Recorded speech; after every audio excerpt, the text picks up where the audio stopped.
deportiva, hablando de propiedad privada. Qué tema, ¿eh? La propiedad privada yo considero es el epicentro. Lo decían los romanos. Los romanos cuando constituyeron el concepto de la res privata, a diferencia de la res pública, de ahí la palabra república, tenían tan claro, entre ellos Cayo Graco, por ejemplo, un senador famoso, pero ni que hablar Cicerón, el gran orador, que la cosa privada obedecía a algo privilegiado y sagrado que era el ámbito libre de la persona, y consideraban que la propiedad privada era el anclaje que cerraba el círculo de la libertad individual. Por ejemplo, en la familia romana era sagrado lo que el pater familia hacía, y ahí digamos que no era el Estado, pero la fuerza pública, el imperio, la república no se metía, ¿no? El gobierno ahí no se metía. Eso obedecía al derecho privado. ¿Y el derecho público qué era? ¿Qué era el derecho público? Las plazas, las avenidas, los senadores, el ejercicio de la ley. Claro, el derecho público era en ese sentido la organización del gobierno, claro, que fue lo que habló de los senadores, en fin, etcétera, cómo se organizaba el gobierno, los pretores, cómo se elegían los cónsules. Exacto. Y después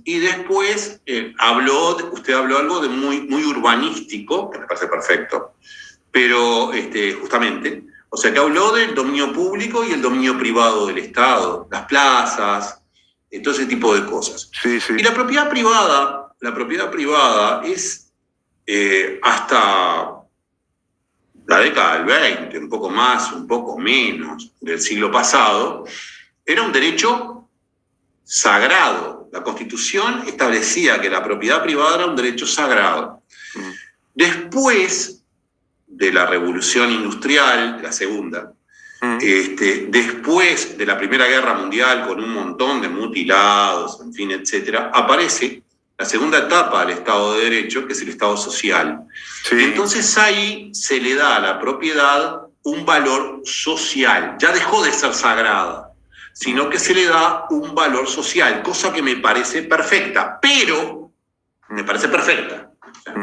Me parece perfecta. Es decir, si nosotros tenemos que hacer una obra y tenemos que expropiar, es lógico, está bien, porque es para el beneficio de todos. Imagínese, es en caso de necesidad pública, ¿no? Es la utilidad y necesidad pública. Claro. Hoy, imagínese, ahora llovió, digo, pero hoy, ha llovido mucho, pero hoy,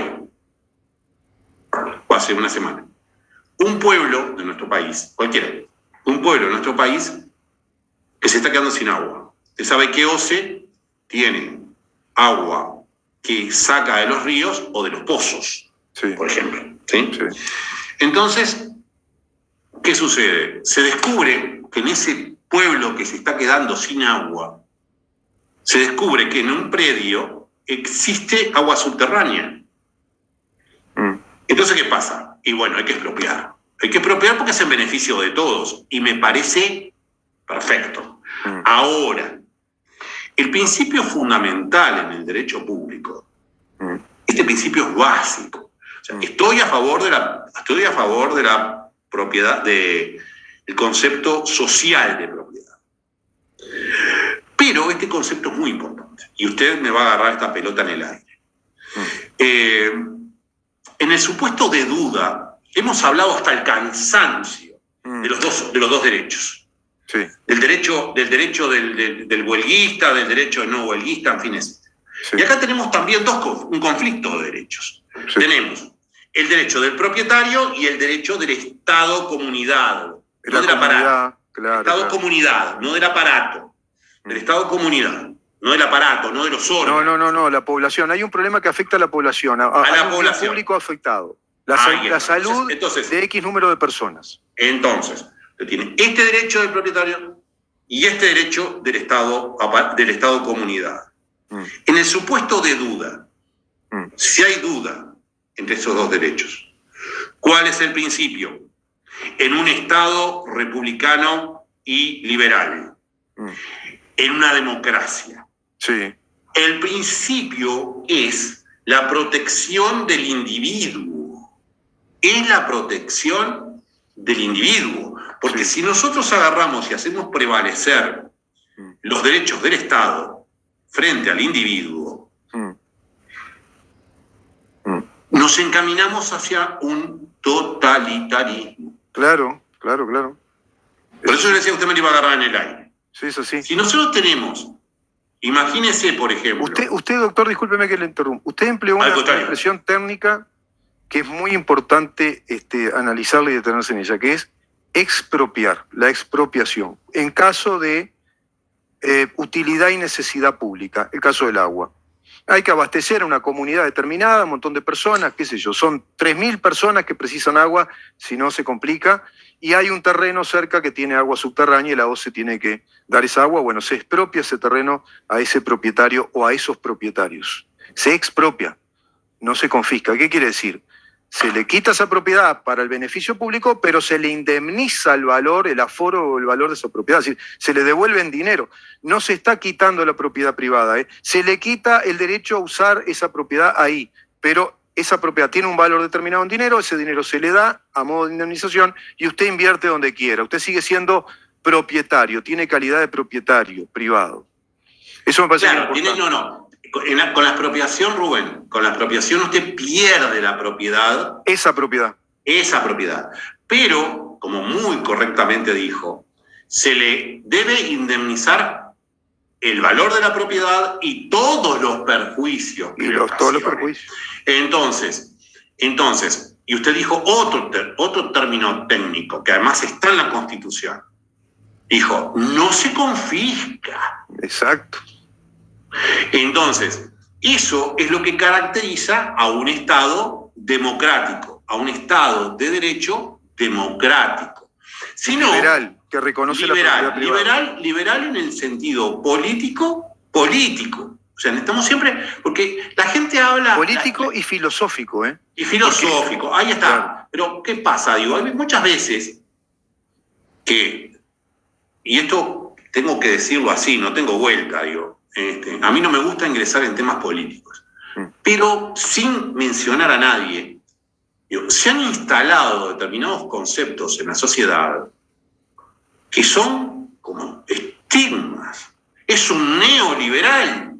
Pará, hermano, pará. O sea, una cosa es el liberalismo económico, que de repente puede ser discutible, hasta dónde el Estado tiene que intervenir. Bueno, podemos discutir. O sea, ¿era correcto tener una empresa lobera y pesquera del Estado, ILPE? Era correcto, lo podemos discutir. Desapareció ILPE, por supuesto. Sí. Pluna, ¿era correcto tener Pluna?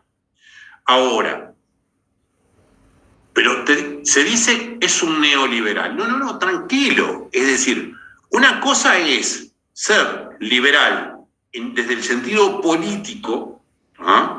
Nosotros somos liberales, yo soy un liberal. Grandes presidentes de la República se tildaron de liberales. Me estoy acordando de don Jorge Valle en este momento. Sí. Por ejemplo, él decía, yo soy un liberal, decía. Sí. Pero lo decía continuamente, en sentido político. Y otros presidentes de otro pelo también en algún momento lo dijeron. Otros presidentes, ¿sí? Si no recuerdo mal, en algún momento Tabaré Vázquez también se definió como liberal. Si no recuerdo mal, porque era un liberal, políticamente era un liberal. Ahora, otra cosa es ser liberal desde el punto de vista económico. Son cosas diferentes. Entonces, aquí, en la economía de mercado, donde nosotros nos movemos, que evidentemente ha dado muestras de ser el mejor sistema actual que nosotros conocemos, y no hay duda. Sí. Evidentemente la evidencia empírica es abrumadora. Es abrumadora. Desde el 90, desde antes digo, pero desde la caída del muro de Berlín se terminó la historia. Es decir, claro. Por lo menos desde la caída del muro de Berlín. Se terminó la historia. Entonces, aquí justamente, en este derecho de propiedad, ¿no?, que dejó de ser sagrado, que se considera socialmente, de cualquier manera, nosotros, liberales políticos, yo soy un liberal político, de cualquier manera, siempre digo y lo grito, yo tengo varios libros sobre propiedad, varios. Tengo alguno acá, inclusive, hasta le podría mostrar la tapa. Nosotros bueno, cuando hagamos el asado, después se acuerda. Le llevo, tengo varios para llevarle. Inclusive el otro día escuchaba un video guiamos usted y yo. A veces nos escucho. Sí. Entonces usted me decía al comienzo, me decía, bueno, para los reyes, no sé qué, me decía. Bueno, sigamos. Entonces, ¿qué pasa? Yo siempre digo, aún por eso mismo, porque somos liberales políticos, decimos que ante la duda del derecho del Estado y del derecho del propietario, yo pienso que hay que hacer prevalecer el derecho del propietario. ¿Por qué? Porque si no se te mete el Estado, vágame la expresión, se te mete. Claro. Vamos a entendernos bien. En el ejemplo que acabamos de dar recién, en ese pueblito, o en ese pueblo, o en esa ciudad, o donde fuere, el Estado no puede entrar de una y meter las máquinas y decir Pepe rompe, como pasaba en Tinelli. Tiene que seguir todo un procedimiento. Claro. ¿Sí? No es Pepe rompe y nos metemos. No. Es un aviso previo con antelación. Se le avisa a propietarios, por ejemplo, que se va a hacer un trazado de expropiación porque se va a ensanchar una avenida que es necesario hacer. Yo qué sé. Es evidente. Entonces, el derecho de propiedad es un derecho que para nosotros, liberales políticos, no liberales económicos, eso lo podemos definir en otro momento. Pero nosotros, que somos liberales económicos, es fundamental. Hay que equilibrarlo con el derecho de sociedad. Yo me considero incluso un liberal económico también. Yo soy. Está perfecto. Pero el tema de la economía, que es lo que usted acaba de decir, que es la economía de mercado, es el claro emergente en los hechos empíricamente del liberalismo. Es decir, precisamente el sistema de propiedad privada va a llevar a una relación de producción, capital privado, capitalización, intercambio de bienes y servicios. Es decir, es lo que la historia demuestra con creces, que es lo que funciona. Que hay corrupción, bueno, todo sistema tiene corrupción. Que a veces funciona mal, bueno, todo. Lo hablamos, perdónenme que lo interrumpa. Lo habíamos hablado, por ejemplo, respecto a la apariencia delictiva. Lo habíamos hablado respecto a la legítima defensa presunta. Es decir, siempre alguna falla puede haber. O sea, eso está íncito, está implícito, está comprendido en el ser humano. Todos tenemos fallas, todos fallamos, siempre puede haber algún corrupto en cualquier gobierno anterior, en el que viene, en el que fuere. Pero eso no significa que no tengamos que tomar la solución más acertada. Claro. Es decir, la más correcta. O sea, digo, la más cercana a lo que nosotros entendemos por justo. Por justa y por conveniente para la comunidad. Porque siempre estamos pensando en lo mejor para la comunidad. Yo sé que muchos pensadores de izquierda también son honestos y piensan que eso es lo mejor para la gente. Es así. Sin duda. Porque como usted bien dice, lo hablamos anteriormente con el doctor Patpatian, que en ese sentido también es muy grato cuando él enfatiza o repara en que estamos discutiendo ideas, ¿no? Contra personas, es el tema ideas. Estamos discutiendo ideas o estamos pensando en ideas, en conceptos. Voy a ir a este tema, doctor, respecto a este asunto de la propiedad privada. Vio que ahora está otra vez en tela de juicio, a raíz de esta campaña por el referéndum, respecto a determinadas personas referentes del Frente Amplio que cuestionan esta ley de alquileres que se establece en la LUC, porque dice que se da el alquiler, el desalojo express, que no hay ninguna garantía, confundiendo a la opinión pública para mí, porque no están diciendo la verdad. Salió, por supuesto, la vicepresidenta de la República, la escribana Beatriz Argimón, el secretario, creo, yo no sé si del Ministerio de Vivienda, Hackenbrook, a decir que no, que esta ley es una alternativa, es una ventanita más por la cual asomar, o es una puertita que se pueda abrir para todos aquellos que no tienen garantía, no tienen forma de presentar una garantía para alquilar. Y el sistema de alquileres, es decir, el sistema ordenado por la ley de alquileres, si no me equivoco, la 14.219, bueno, esa ley sigue vigente, totalmente vigente, no vino a derogarla. Me parece que es interesante ese tema, doctor, porque ahí hay propiedad privada. Es un derecho que el arrendador propietario tiene de decidir si hace un acuerdo de palabra y le alquila a esas personas que no tienen otra manera de hacerlo. Bueno, pero y ahí volvemos al mismo tema. Si usted me va a vender 1 kilo de tomates, ¿sí?, en perfecto estado, cobrar 100 pesos. Si me los vende madurito, me va a cobrar 80. Si me los vende muy maduro, me los va a vender a 40 para sacárselos de encima o lo que sea. Sí.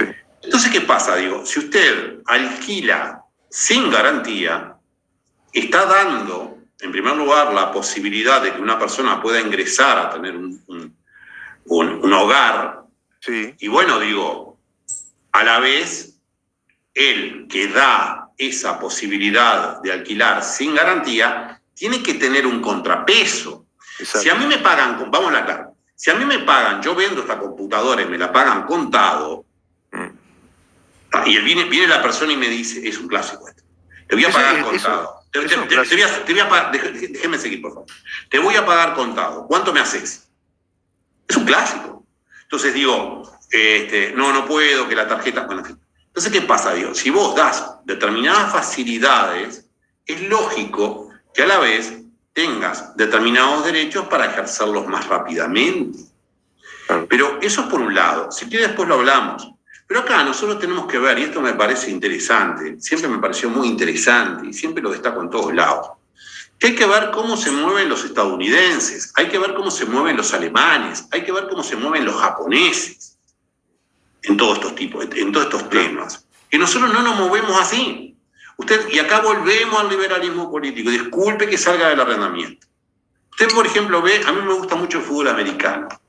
Siempre usted sabe, que yo se lo he dicho, pero sabe. A mí me gusta mucho el fútbol americano, ahora está por jugarse el Super Bowl, que es la final, no viene al caso. No me voy a extender en eso. Entonces, ¿ellos qué hacen? Promueven la iniciativa individual, promueven los talentos, por eso me acuerdo del fútbol americano. Usted me está viendo, el que pasa la pelota, que se le llama mariscal de campo, es el jugador más importante, que pasa la pelota. Entonces le dan una beca en Harvard. El tipo es un crack jugando al fútbol americano, le dan una beca en Harvard. Entonces ahí están propiciando el individualismo. Sin embargo, luego el fútbol americano y tantos deportes que ellos desarrollan son completamente colectivos. Totalmente. Son de equipo. Sí. Porque el quarterback o el mariscal de campo no es nadie. Si no tiene todos esos grandotes que lo protegen, no es nadie. No es nadie, claro. No es nadie. O el tipo que recibe la pelota. Usted me está viendo. Seguro, sí. Entonces, no es nadie. Entonces, por un lado, promueven la iniciativa. Y acá estamos hablando del muro de Berlín. Por un lado, promueven los talentos individuales, les dan becas. Si usted es un excelente gimnasta, le dan una beca en Stanford o le dan una beca, yo qué sé, en la universidad. Ese ejemplo es genial. Yo ayer lo manejé. El ejemplo de la Universidad de Stanford, que fue creación del señor Leland, a raíz de la poliomielitis de su hijo de 15 años, le pone la Universidad de Stanford Leland Jr., propició becas para todos aquellos que se destacaran en las ciencias y las tecnologías. Estamos hablando de una universidad del año 1885. Esa universidad en California es el antecedente de lo que va a ser el espíritu emprendedor en California, que se va a transformar en Silicon Valley. Sin duda. Silicon Valley es el resultado de estudiantes becados y beneficiados por esa universidad que se orientó totalmente a la ciencia y la tecnología. Silicon Valley, para nuestros queridos oyentes, si es que no lo saben, es el lugar de silicio, porque todo se construye, la gran mayoría de las cosas, o todo usa, la tecnología usa mucho silicio. El Valle del Silicio. Entonces, el Valle del Silicio. Entonces, ¿qué pasa? Silicon Valley es donde está Microsoft, o sea, lo que nosotros, Windows, Word, usás. Sí. Está toda la parte Yahoo, está Yahoo, está PayPal, está Google, está todo. Entonces, es el Valle de Silicio y ahí están, válgame la expresión, usted sabe que yo me dedico al Legal Tech, a la tecnología, y bueno, y su hermano que es informático tienen que armar el asado. Entonces, yo me acordé de su hermano ahora, porque él es informático. Entonces, ¿qué pasa? Digo, ahí están todos los cráneos. Claro. Pero ¿cómo están? Es decir, tienen una cultura tienen una cultura. Vos podrás estar de acuerdo podrás estar de acuerdo con determinadas cosas que hacen los estadounidenses. Yo hay cosas que no estoy de acuerdo. Hay cosas que no estoy de acuerdo, fundamentalmente en política internacional, en algunas partes de política internacional. O sea, te obligan a cumplir el Tratado de Protección del Medio Ambiente, dicen que la Amazonía es del mundo y no de Brasil, y sin embargo ellos son los que más contaminan. O sea, digo, hay cosas que yo no estoy de acuerdo. Hay claroscuros en todos lados, ¿no? En todos lados. Por otro lado, en la OTAN son los que ponen la plata, ¿no? Y después los europeos se callan la boca y nunca hacen valer sus derechos y siempre, a ver, papá, Estados Unidos, y ya está cansado Estados Unidos por la guita en la totalmente. OTAN, ¿no? Y se le hace el vivo este delincuente que ¿cuánto hace que está? Más de 20 años en el poder, Putin, que vive presionando bélicamente, ahora quiere invadir Crimea, bueno. Y ahí están todos pendientes porque él dice que va a hablar con Estados Unidos, que es el igual. ¿Por qué? Porque la Unión Europea no se pone los pantalones largos.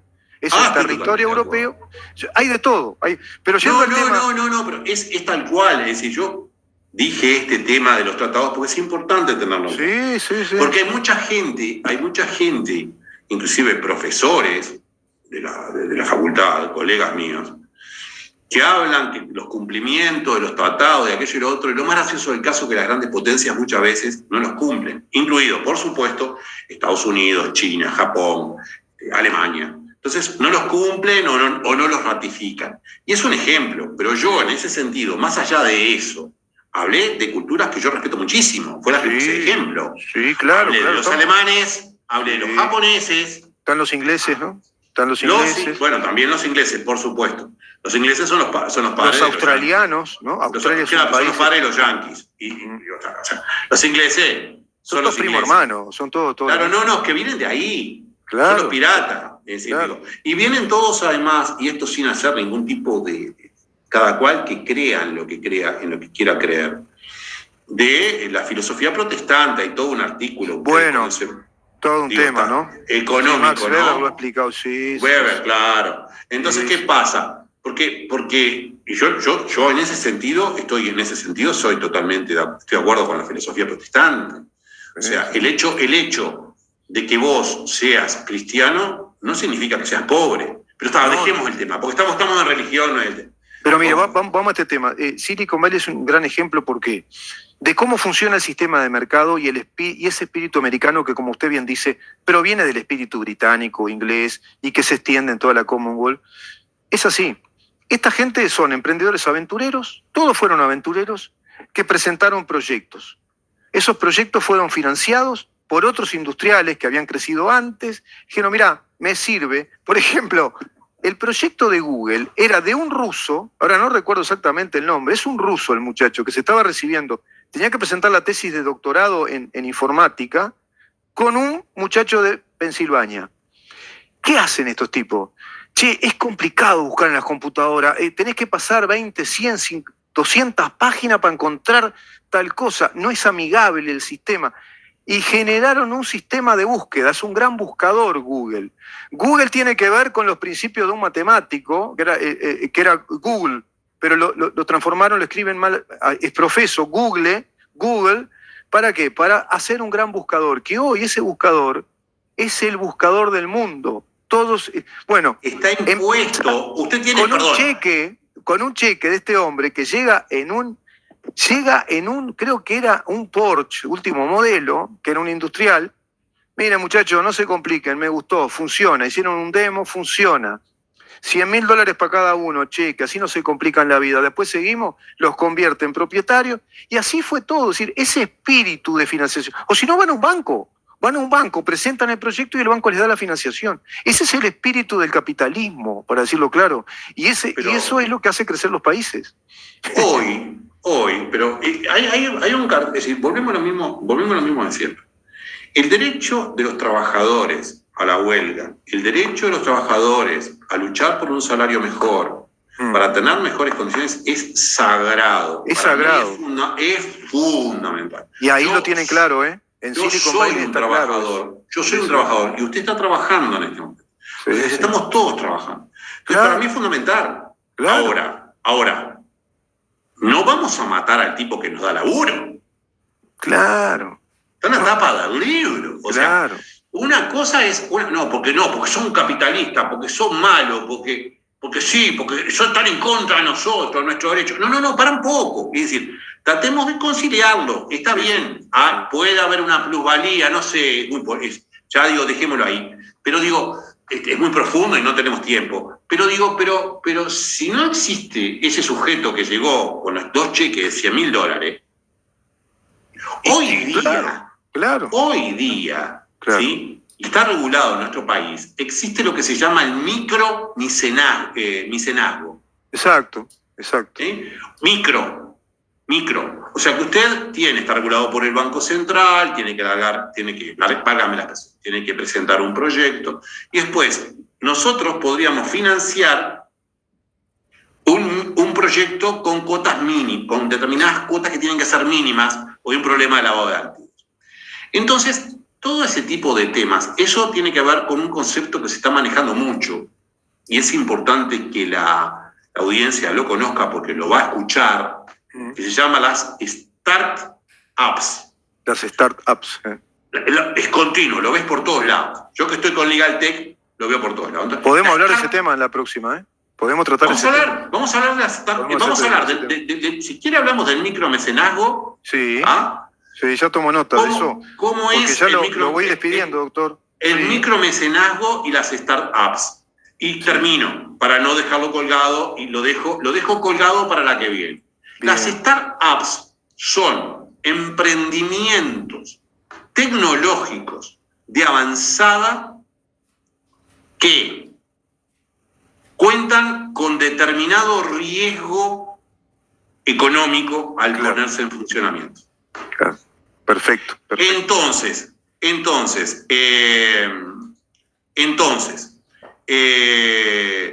eso hace que las hace un poco arriesgadas, pero a la vez, muchas cosas como Google empezó con una startup. Empezó con una startup, claro, porque todos son capitales de riesgo. Hay algo que entender, que es la economía de mercado capitalismo, que todo es riesgo. El empresario se arriesga. Por ejemplo, y cerramos la nota con esto, me parece un ejemplo brillante. El señor Wrigley, el que creó los chicles, los famosos Wrigley, competía con Adams. Nada más y nada menos, que era la gran empresa del momento. Sin embargo, después Wrigley es la empresa hoy, ¿no?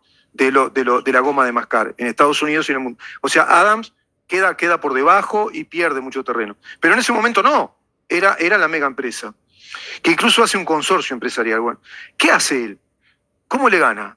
La piensa el tipo, un autodidacta, un emprendedor nato, vivió en la calle, vivió como un linchera en la calle, viene de mendigo a millonario, es el espíritu también americano.